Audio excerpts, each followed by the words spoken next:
Welcome to Catalytic Leadership, the podcast designed to help leaders intentionally grow and thrive. Here is your host, author, and leadership and executive coach, Dr. William Attaway. Hey, it's William, and welcome to today's episode of the Catalytic Leadership Podcast. Each week, we tackle a topic related to the field of leadership. My goal is to ensure that you have actionable steps you can take from each episode to grow in your own leadership. I believe, like Craig Rochelle has said many times, that when a leader gets better, everybody benefits. Your team, your department, your customers, your clients, your spouse, your kids, everybody. Each week, we spotlight leaders from a variety of fields, locations, and organizations.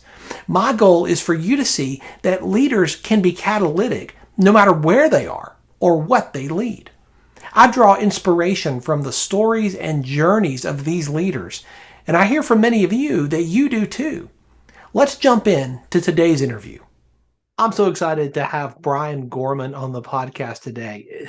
Through decades of experience in guiding organizations through change, Brian has learned that it isn't organizations that change, it's people.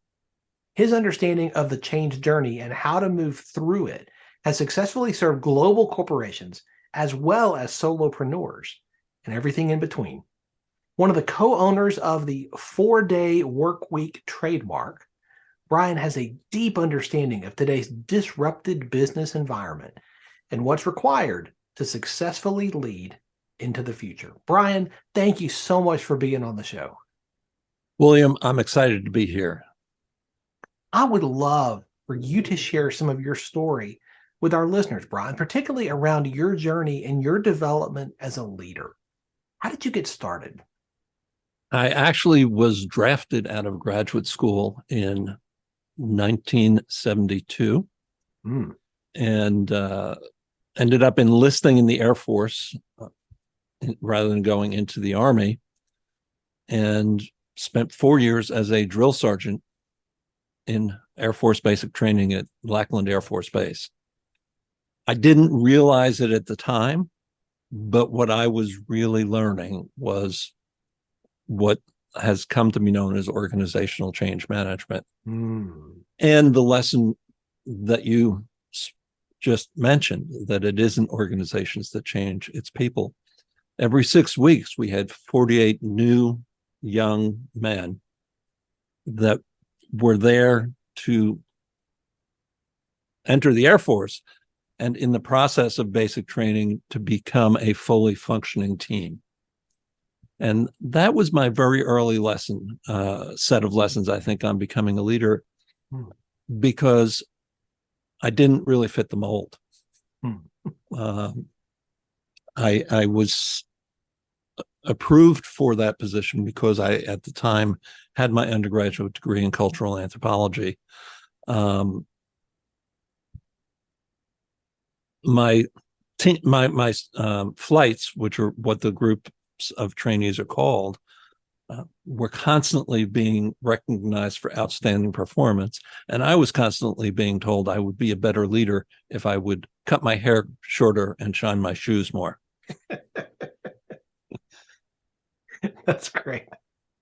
I'm curious, given your background and your experience, how would you define leadership? Leaders don't exist without followers. So organizationally, we tend to define leaders based on title. And if we look at how organizations actually function, many of the true leaders in the organization don't have the title. They have the influence. Yeah. So leaders for me really are those who set direction and have others follow them in that direction. Today, for me, leadership is very much, I guess the definition would be servant leadership. It's about a number of key steps. The first, even before you hire someone, is find out what fires them up, what fuels them, what feeds their soul, what makes their heart sing.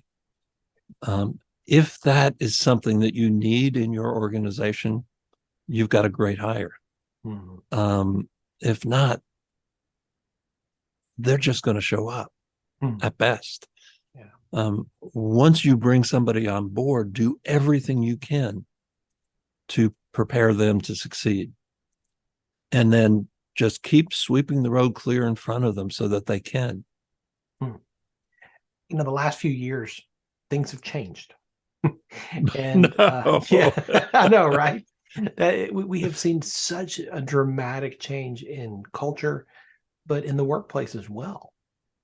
You talk about how leadership, as it has been practiced in the past, is ineffective in today's workplace. Why do you say that? Because the evidence shows that. And there are a number of factors that come into play. If we actually look at Peter Drucker's writing, even back in the 1990s, he was pointing out that industrial age leadership, if you will, really the people had to serve the system. We hired people as interchangeable cogs in the office, in the workplace. Intergenerational differences, for one thing, make that an outdated model, if you will. And again, even back in the 90s, Drucker, in his 90s, was saying the system needs to serve the people. If we look at those intergenerational differences, having leaders act as the authority challenges the way younger generations have been raised. They've been raised to be free thinkers. They've been raised to be innovators, and bringing them into a workplace that says, I'm going to micromanage you. I'm going to sit on top of you. Your performance is based on whether you're still sitting at your desk at 7 o'clock at night when I leave. You're shutting people down. You're bringing less than the best of them into the workplace. So I think really the leader today, again, is there to make possible everything that the worker is able to bring to his position or her position. You used a term that I don't think I've ever heard anybody else use. You talk about enlightened leadership. What do you mean by that? Just what we're talking about here, William. Enlightened leaders are attuned to their workforce. I had a conversation a while ago with Chris DeSantis, who's the author of Why I Find You Irritating. What a great title. It is. He said actually he submitted several to the publisher and they picked that one. So it's about intergenerational conflict at work. Yeah. And Chris really made a couple of important points that are indicative of what distinguishes an enlightened leader from a more traditional leader. First, he said, intergenerational differences are real. Too often leaders make the mistake of stereotyping everyone of a generation into that box. Right. And in fact, not every millennial is the stereotypical millennial, for example. Another important point that Chris made is we raise our children to be fit into their generation. And then when their peers come into the workplace, we expect them to behave according to our generational norms. An enlightened leader recognizes that there are differences. So much of that's around trust, isn't it? Trust is fundamental to leadership. Trust is fundamental to any relationship, really. Yeah. But if I don't trust the leader that I'm working for, I'm not going to be fully present. I can't be fully present because it's not safe to be fully present. It's interesting that trust and distrust actually reside in different parts of the brain. And distrust is triggered in the same region of the brain as the amygdala, the fight, flight, freeze, appease. So there's a very close correlation between distrust and self-protection, if you will. That's fascinating. With trust being that important, how do you build that in the workplace? I mean, is that something leaders should really focus on? Is increasing the trust quotient and making it a safe environment? Should that be a high priority? It should be a critical priority, and it should be a critical factor in determining whether an individual is going to be a good leader. Do people trust her? Do people trust him? The way to build it, I use a model that's developed by Judith E. Glasser. Judith spent decades of her life studying the neuroscience of conversation. And her model for trust is actually the only acronym that I use, because I find acronyms are secret codes. This one is TRUST. Everybody knows what it stands for. The first T is transparency. And that's not just about being transparent about who I am. It's being transparent about what's going on, because when we're not transparent, people fill in the blanks. The other piece of transparency that is most often missed is, and this is what I need from you. So all of those things that leaders are doing to prepare people to succeed, to keep the path clear before them, they also need to say to those people who are working on their team, and this is what I need from you. Because all too often our expectations are implicit until they're not met. Yeah. So making those expectations explicit helps build trust. R is a relationship. That's the relationship that comes from really seeing the world through the other's eyes. U is understanding. That's the deep understanding of listening, not just to the words, but to what's not said, listening for the meaning behind it, listening for the backstory, if you will, really building that deep understanding. S is for shared success.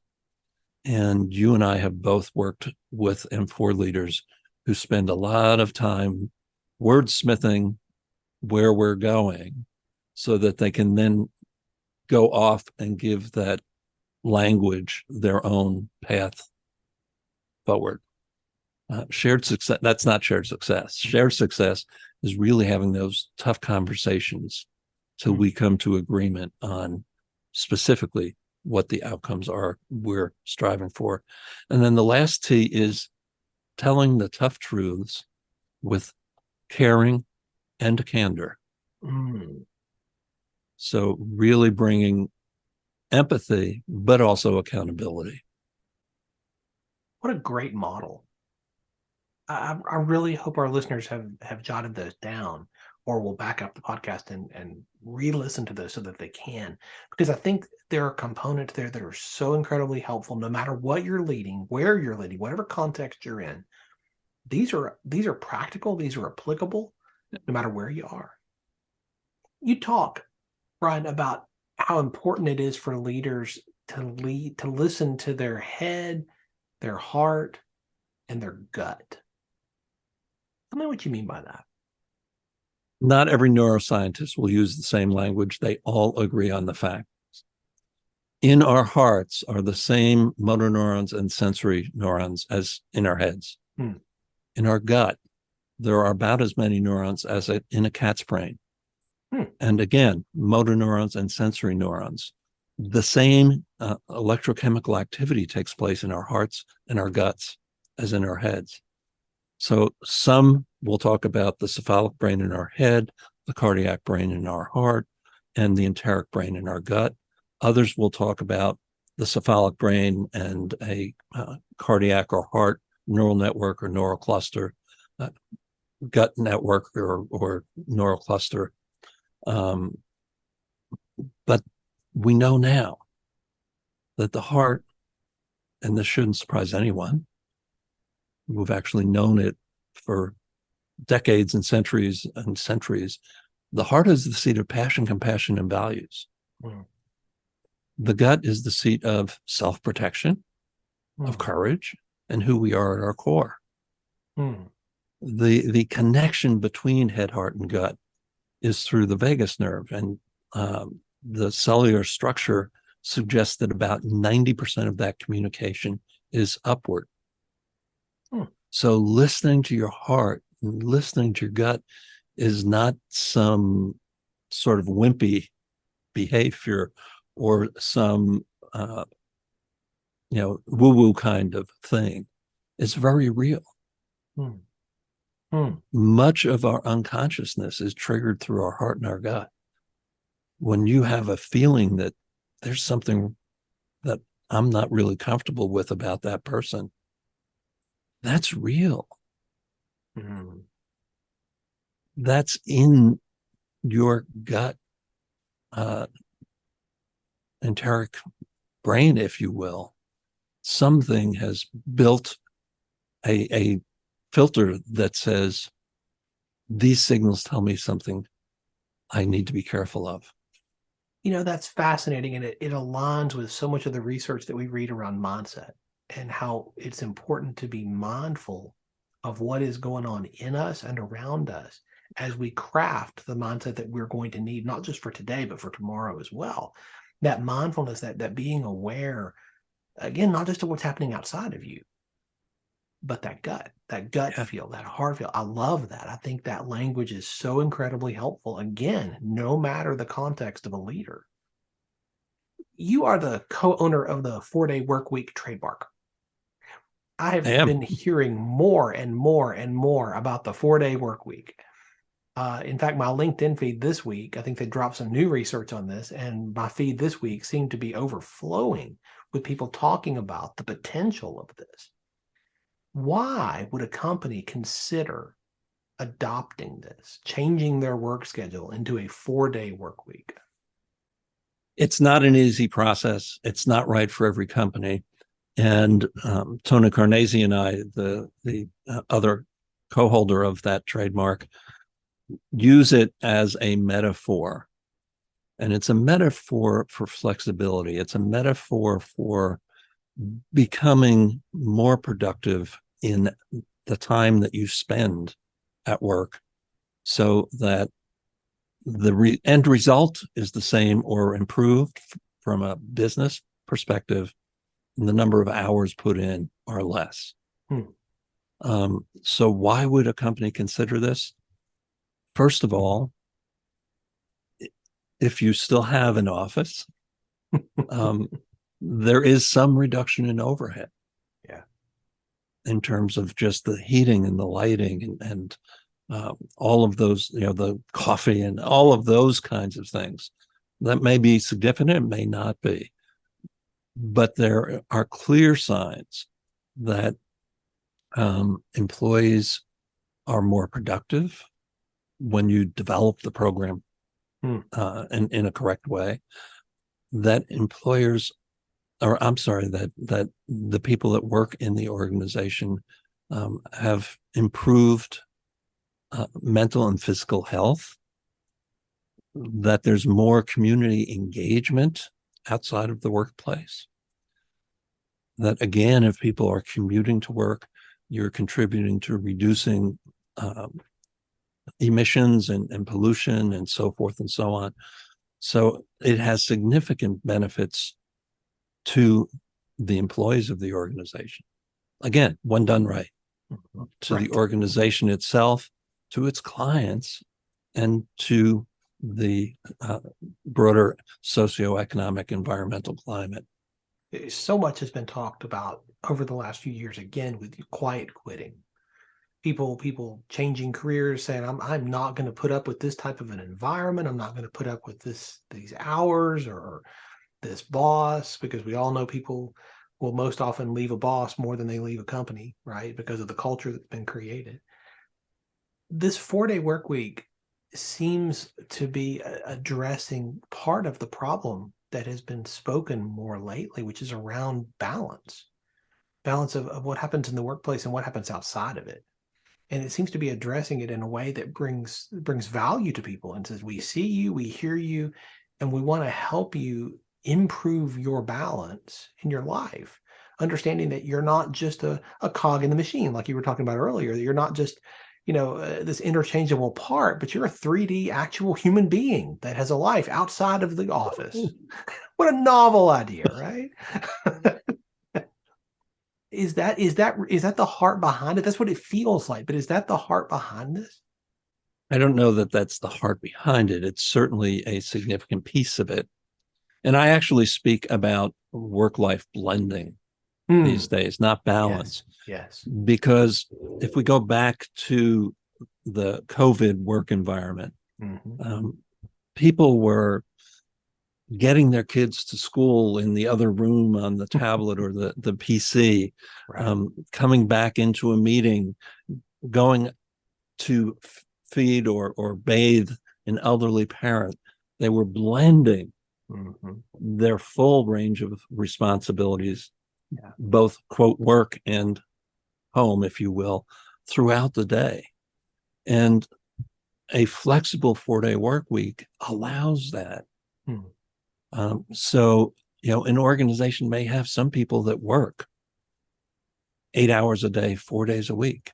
They may have others who come in to work later because they want to get their children to school or leave earlier so that they can participate in after-school activities with their children. So it really is a way of fostering that blending of work and life in different ways than certainly pre-COVID. When I was preparing for this interview, I ran across a statement of yours that kind of took me aback a little bit. And I would love for you to talk about this. You say you believe we are in the early stages of the greatest change in the workplace since the start of the Industrial Revolution. That's pretty bold.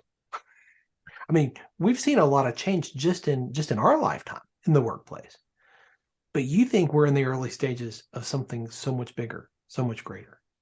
I absolutely do. And all of these different things we've been talking about tie together around that.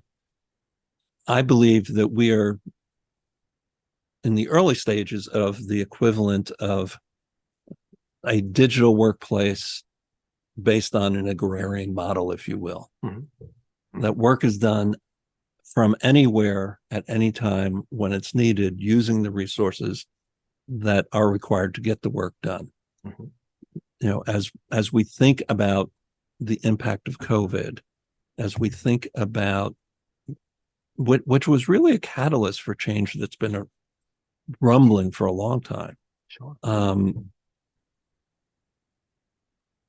As we think about the hybrid workplace or work from anywhere, as we think about the 4-day work week as a flexible model, I really think that we are moving in the direction of each organization defining its work environment, its work week, if you will, according to the needs of its clients, the needs of its employees, the needs of the organization itself. So I think we're going away from certainly a Monday to Friday 9 to 5 model. We talk about how that served the customer. Well, if every customer is in the workplace, right. How well are we serving the customer? Well said. So those are some of the reasons I think we are really facing a life-changing shift. I suppose leaders then need to get ready for the change that's coming. And I think that's where you come in, because you have been such a voice on this, helping leaders, helping organizations and businesses to understand change and how to journey through that. I think your work is so helpful. And this is one of the reasons I wanted to have you on the show, so that people could hear and understand just a taste of what you're bringing to the conversation. And it is a conversation, and there are so many voices in it who are listening and who are beginning to speak. Thank you for being a part of that and leading out as a thought leader in this space, Brian. I think that is making a difference, and we're all going to benefit from that in the days ahead. Thank you. You're a continual learner, just like every high performance leader that I run across. I'm curious, for the listeners who are readers, and that's most of them, is there a book that has really impacted you in your journey, something that you would recommend that they check out? There are so many, but just to name a few: Catalytic Leadership by Dr. William Attaway. You're kind. Both Effortless and Essentialism by Greg McKeown. Oh, yes. So good. Leaders Eat Last by Simon Sinek. Yes. And I'm reading one now that is really giving me some new food for thought, if you will, which is called Alive at Work by Don Crane. And one of the things, sort of the premise of the book, is that, again, back into neuroscience, we all have what is called a seeking system. And we are all hardwired, if you will, to seek creativity, innovation, to explore. And again, historically, the workplace has shut that down. We're expected to do the job, not think outside the box, certainly not think very far outside the box, even when we are asking you to be innovative. And he gives he gives many, many examples, but I think there's one very quick one that I can highlight that tells you why I'm finding this such an exciting read. He talks about an experiment at a call center in India where they brought in a bunch of new hires and they divided them into 3 groups. The first group received the typical orientation. The second group had someone come in and talk about the values of the organization and really foster a discussion about values and how people align with those values and so forth. So it was looking to make a values-based connection. The third group, again, someone came in and talked about their experience as a member of the organization, and then asked each individual to write a short story about when they showed up at their best. It might be at work, it might be at home, and they focused in the book on one individual who really felt he was at his best when he was helping his niece learn geometry. And then they introduced themselves in terms of, this is me at my best. Wow. The difference from the control group to that first pilot to the second pilot in terms of customer satisfaction, in terms of employee retention, in terms of employee performance was really mind-shocking. Those people who came in saying, this is me at my best, and met others who are saying, this is me at my best, outperformed on every measure. Wow. What a lesson for leaders to hear. Again, circling back to this idea, people are not interchangeable cogs in a machine. I love that. And I think that's one of the highest callings of a leader, to see people, to hear them, and to lift them to their goals, to help them to achieve what is in them, the best version of themselves. I love that. As we wrap up, Brian, I want to ask you the same question I ask everybody on the show. If you could share one piece of advice with everybody listening today, if they're going to walk away with one thing, what's the one thing you want them to walk away with? I'd love to squeeze about 3 or 4 things into one sentence, but that doesn't really answer the question. I think the one thing that's important. And I can't say the most important, but important for people to go away with is the importance of recognizing people outside the boxes we tend to put them in. That's good. And that aligns with so much of what you've shared today. I know our listeners are going to want to stay connected with you, Brian. What is the best way for them to do that? My website is transforminglives.coach. And you can email me at brian@transforminglives.coach. I'd love to have a conversation with every one of your listeners. Brilliant. Thank you so much for the wisdom that you've shared so generously today from your journey and from, I know, so many coaching conversations that you've been a part of. We all benefit from that. Really appreciate your generosity today. Thank you for having me on, William. Thanks for joining me for this episode today. As we wrap up, I have a couple of requests for you. I'd love for you to do two things. First, subscribe to this podcast so you don't miss an episode. And if you find value here, I'd love it if you would rate it and review it. That really does make a difference in helping other people to find this podcast. Second, if you don't have a copy of my newest book, Catalytic Leadership, I'd love to put a copy in your hands. If you go to catalyticleadershipbook.com, you can get a copy for free. Just pay the shipping so I can get it to you, and we'll get one right out. My goal is to put this into the hands of as many leaders as possible.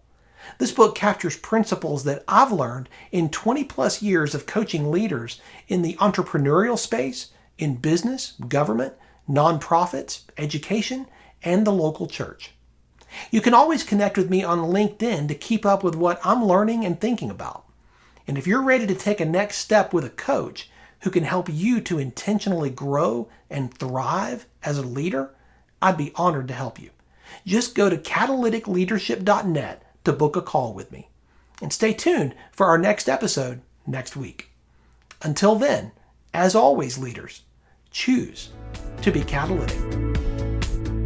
Thanks for listening to Catalytic Leadership with Dr. William Attaway. Be sure to subscribe wherever you listen to podcasts so you don't miss the next episode. Want more? Go to catalyticleadership.net.